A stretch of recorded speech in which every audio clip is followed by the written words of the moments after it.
కొత్తపల్లి కొత్త రుచులకు స్వాగతం. బంగాళదుంప మసాలా వేపుడు, పొటాటో మసాలా ఫ్రై కేవలం అన్నంలో కలుపుకొని తినడానికే కాకుండా చపాతీలలో కూడా ఈ మసాలా కూర బాగా నప్పుతుంది. అంతేకాకుండా అన్నంలో కలుపుకున్న రసంలోకి కూడా నంజుకి ఈ కూర చాలా బాగుంటుంది. ఈ వీడియోలో మసాలా వేపుడును బంగాళదుంపలతో ఎలా చేసుకోవచ్చో చూద్దామా మరి. బంగాళదుంప మసాలా వేపుడు తయారీకి కావలసినవి: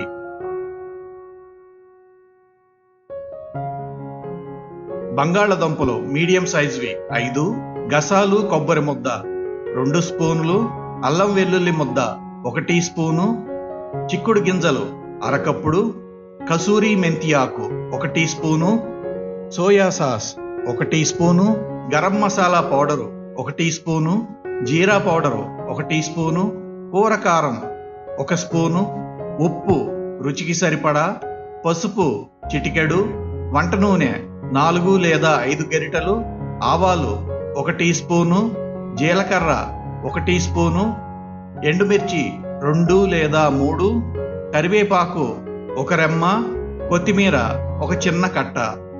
మేము చూపించిన పాలతో తయారు చేసుకున్న గసాలు కొబ్బరి ముద్ద కొన్ని కూరల రుచిని ఇబ్బడి ముబ్బడిగా పెంచుతుంది.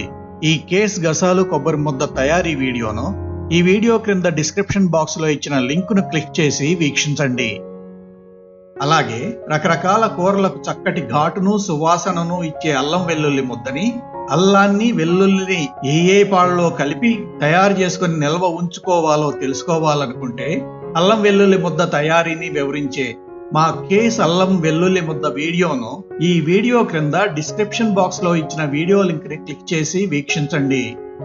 అలాగే రకరకాల వెజ్ నాన్ వెజ్ కూరలకు కమ్మటి సువాసనను ఇచ్చి ఆ కూరల రుచిని ఇబ్బడి ముబ్బడిగా పెంచే గరం మసాలా పొడిని తయారు చేసుకోవాలనుకుంటే ఏ సుగంధ దినుసుల్ని ఏ పాలలో కలుపుకొని తయారు చేసుకుని నిల్వ ఉంచుకోవాలో చక్కగా వివరించి చెప్పే మా కేస్ గరం మసాలా పొడి వీడియోను ఈ వీడియో క్రింద డిస్క్రిప్షన్ బాక్స్ లో ఇచ్చిన వీడియో లింక్ ని క్లిక్ చేసి వీక్షించండి.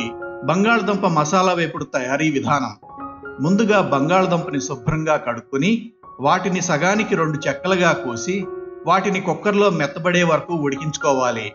ఉడికించుకున్న ఈ బంగాళదుంపల తొక్కని తీసి వాటిని చిన్న ముక్కలుగా కోసుకొని ప్రక్కన ఉంచుకోవాలి. చిక్కుడు గింజల్ని ఉడకబెట్టుకొని వడగట్టి తయారుగా ఉంచుకోవాలి. ఇప్పుడు పొయ్యి మీద బాణలిని పెట్టి అందులో నూనెను పోసుకొని వేడి చేసుకోవాలి.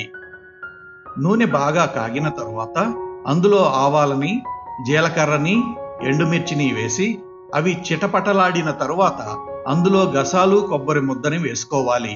తరువాత చిటికెడు పసుపును కూడా వేసుకొని అన్నింటినీ బాగా కలియత్రిప్పుతూ గసాలు కొబ్బరి ముద్ద పచ్చివాసన పోయేంత వరకు 8 నుండి 10 నిమిషాల పాటు వేయించాలి.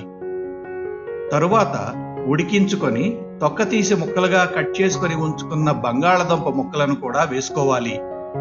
ఇప్పుడు రుచికి సరిపడినంత ఉప్పును కూడా వేసుకుని 2 నిమిషాల పాటు బంగాళదుంపల్ని వేయించుకోవాలి. తరువాత బంగాళదుంప ముక్కల్లో అల్లం వెల్లుల్లి ముద్దను వేసి అల్లం వెల్లుల్లి పచ్చివాసన పోయేంత వరకు వేయించుకోవాలి. ఒకవేళ వేపుడులో నూనె సరిపోకుంటే కొంచెం నూనెను కూడా వేసుకోవాలి. తరువాత కూరలో కరివేపాకును వేసుకోవాలి. మరో 2 నిమిషాల పాటు బంగాళదుంపల్ని వేయించుకోవాలి.